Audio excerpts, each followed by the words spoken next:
Hello and welcome to Shelley's Sacred Space and our Tarot Tidbits. Today we are talking about the Queen and King of Cups. As a reminder, we are looking at 4 decks, comparing the similarities and differences to get a better understanding. To start, we are looking at the Coleman Smith Rider-Waite Radiant version, the Fifth Spirit Tarot, the Somnia Tarot, and the Green Witch Tarot. So let's get started.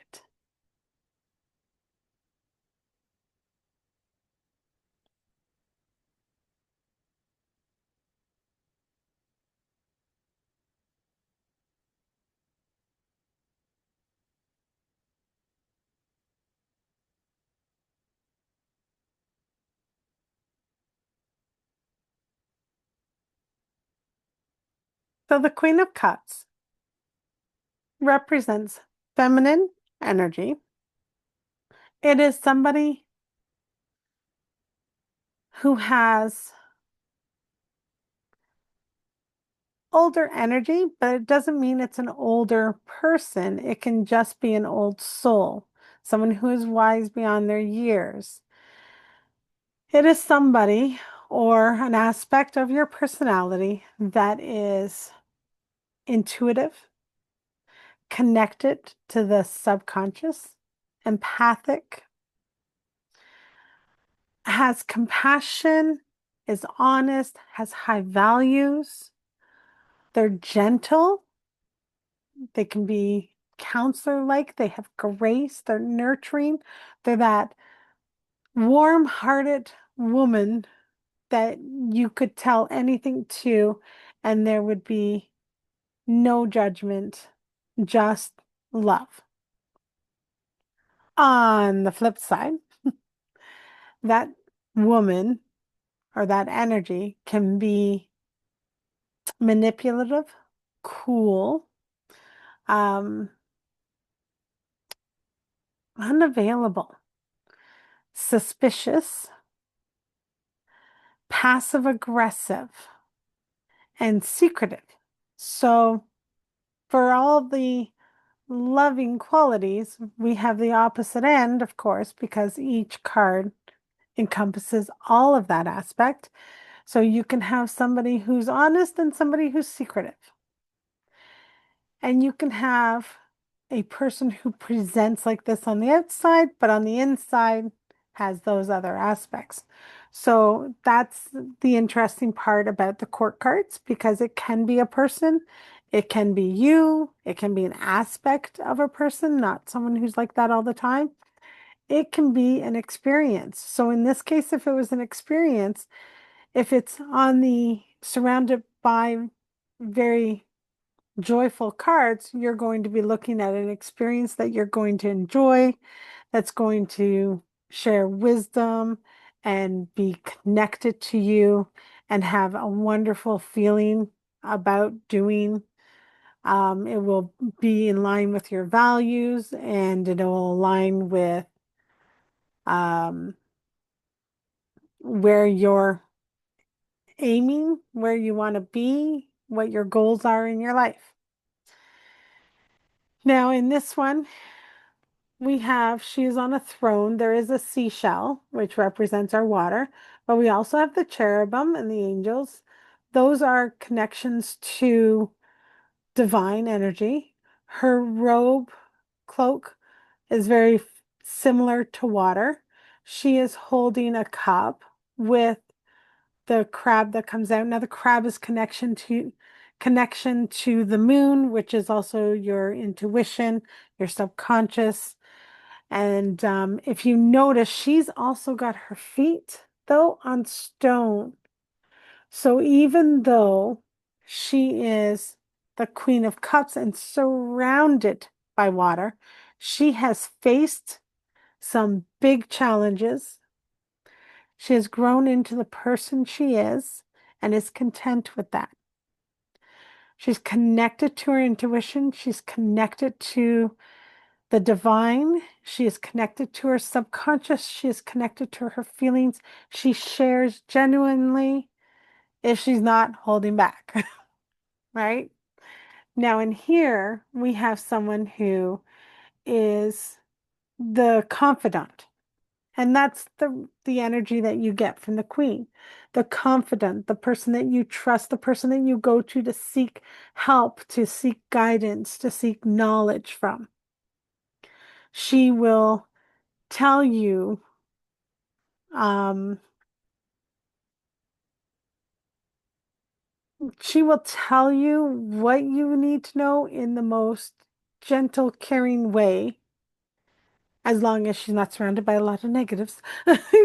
Right? So if we're looking at her upright or we're looking at her in that position, if we're looking at her in a position of the cards where it's a negative aspect, so say you're doing a 3 card spread and you've got what to do, what not to do, and the outcome, and you get the Queen of Cups and the what not to do, that would be a reminder to not fully, how do we say this? That would be a reminder to pay attention to the subconscious, to remain connected to it, to not blindly lead with your heart, right? Because that's what not to do. In this card, we have the woman pouring out. So again, it's that sharing of that knowledge, it's that sharing of the emotion, it's the giving freely, and she's growing something from that. It's not just to give out, but she's actually creating and growing things around her, the life around her, the way she wants to feel, the way she wants to live, grows around her based on her and what she shares. And then in this one, again, so she has her own throne, she's on a rock. If you notice for her, she's actually near the shore, but there's water surrounding her. And it's not all calm and peaceful. It's wavy. So this indicates to me that even in chaos, even when things seem to heat up, she's cool.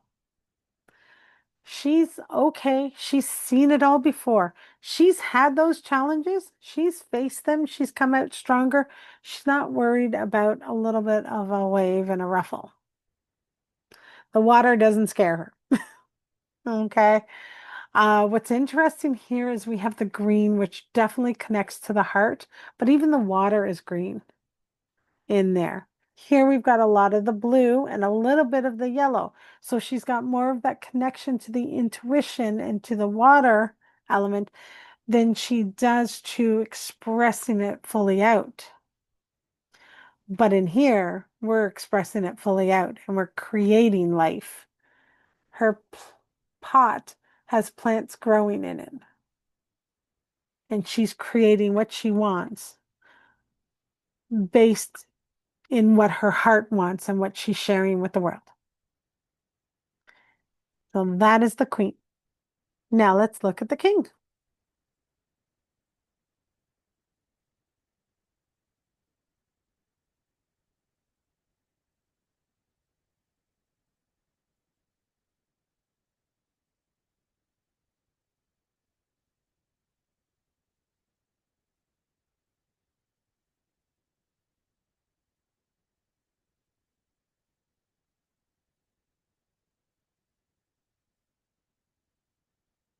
So in the Rider-Waite, we have the king on his throne. He has a cup in one hand, and then I believe it's a scepter. Yeah, a cup in one hand, the scepter in the other. He has his body is firmly on this slab. One foot, though, does dip down a little bit to remain in contact with. You have a boat on this side and a fish on that side. So again, we're talking about the subconscious and having that connection to it and also being able to step out of our comfort zone. So he's not stuck in the one area, The water around him is very wavy. Again, the calm and the chaos. What's interesting is his throne is curved, which provides a sense of softness with the King of Cups. He can be gentle. He can be sweet and loving and caring and nurturing, especially as an outward expression of that. He can also be overly sensitive and indulgent. Okay. He can be a bit narcissistic, depending on the cards that surround him. In this one, we have a gentleman who is comfy, cozy at home. He's got his shoes off. He's got a cup of tea in his hands. The window is letting in the light. He's quite comfortable there and not worried about the outside world at all. In this one, again, we have the softer throne at the top, even though it's a very tall throne. And you can see that the water is coming into him and he is sharing it out. This is that connection to intuition. This is that connection to divine. This person is connected to the subconscious, to their intuition, to their dreams, to their desires. And they willingly share. They send those, in this case, the buckets that surround them, out to go where they need to be.